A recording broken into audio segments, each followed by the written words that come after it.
امام ابو حنیفہ رحمۃ اللہ علیہ کے بعض حاسدوں نے ایک عورت کو پھسلا کر اس بات پر راضی کر لیا کہ وہ کسی طریقے سے حضرت امام صاحب پر تہمت لگائے۔ چنانچہ وہ عورت ایک رات امام صاحب کے پاس آئی اور کہنے لگی، میرا خاوند سخت بیمار ہے اور وہ آپ کے روبرو کچھ وصیت کرنا چاہتا ہے، آپ رحمت اللہ علیہ میرے ساتھ میرے گھر چلیے۔ امام صاحب چل پڑے۔ آپ جب اس کے گھر پہنچے تو اس نے سب دروازے بند کر لیے اور شور مچانا شروع کر دیا کہ ابو حنیفہ نے تنہائی میں مجھے ستایا ہے، معاذ اللہ۔ یہ سن کر حاسدین امام فوراً وہاں پہنچ گئے اور امام صاحب اور اس عورت کو خلیفہ کے پاس لے گئے۔ خلیفہ نے امام صاحب اور اس عورت کو جیل میں بند کر دیا اور کہا کہ صبح فیصلہ کیا جائے۔ امام اعظم ساری رات جیل میں نفل پڑھتے رہے۔ وہ عورت یہ دیکھ کر بڑی شرمندہ ہوئی اور امام صاحب کے قدموں میں گر گئے اور اصل واقعہ عرض کر کے معافی مانگنے لگے۔ امام صاحب نے فرمایا، اب تم یوں کرو کہ داروغہ جیل سے کسی بہانے اجازت لے کر باہر نکلو اور سیدھی میرے گھر جاؤ اور ام حماد زوجہ امام کو سارا قصہ سناؤ اور اپنی جگہ اسے یہاں بھیج دو۔ چنانچہ وہ عورت اٹھی اور داروغہ جیل سے کسی بہانے اجازت لے کر باہر نکلی اور دن پڑنے سے پہلے ہی امام ابو حنیفہ رحمۃ اللہ علیہ کی زوجہ کو جیل میں بھیج دیا۔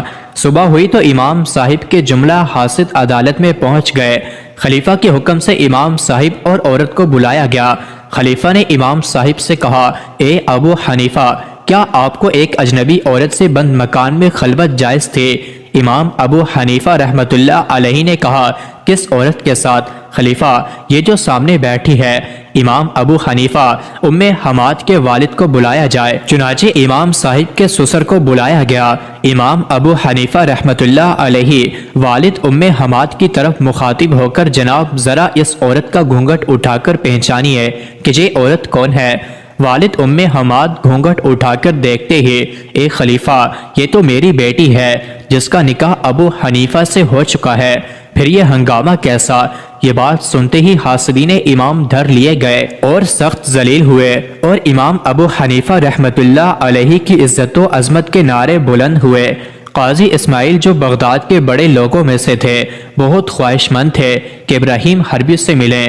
ابراہیم نے کہا، میں جانتا ہوں قاضی اسماعیل بہت بڑے عالم ہیں، میں خود ان سے ملنے کا آرزو مند ہوں، لیکن ان کے دروازے پر دربان اور نقیب ہیں، اس لیے میں جا کر اپنے آپ کو ذلیل نہیں کروں گا۔ قاضی صاحب نے جب یہ بات سنی تو فوراً دربان اور نقیب اٹھا دیے اور کہلاوا بھیجا کہ میرا دروازہ اب جامع مسجد کے دروازے کی طرح ہے۔ تب ابراہیم ان سے ملنے گئے۔ قاضی صاحب نے عذرائے تعظیم ابراہیم کا جوتا اٹھا کر رومال میں لپیٹا اور بغل میں دبا لیا۔ اس کے بعد دونوں میں علمی گفتگو ہوتی رہی اور دونوں ایک دوسرے سے مل کر خوش ہوئے۔ ابراہیم جب چلنے لگے تو جوتا تلاش کیا، قاضی صاحب نے رومال میں سے نکال کر سامنے رکھ دیا۔ ابراہیم مسکرائے اور دعا دی کہ تم نے علم کی قدر کی، اللہ تعالیٰ تمہاری مغفرت کریں۔ کہتے ہیں کہ جب قاضی صاحب نے انتقال کیا تو ایک شخص نے ان کو خواب میں دیکھا، پوچھا کہ اللہ تعالیٰ نے آپ کے ساتھ کیا معاملہ کیا؟ انہوں نے کہا، اللہ تعالیٰ نے ابراہیم حربی کی دعا میرے حق میں قبول فرمائی۔ ابراہیم کی تصانیف میں سے بہت سی کتابیں اب بھی موجود ہیں۔ ابراہیم حربی کا سنِ ولادت 196 ہجری اور سال وفات 265 ہجری تھا۔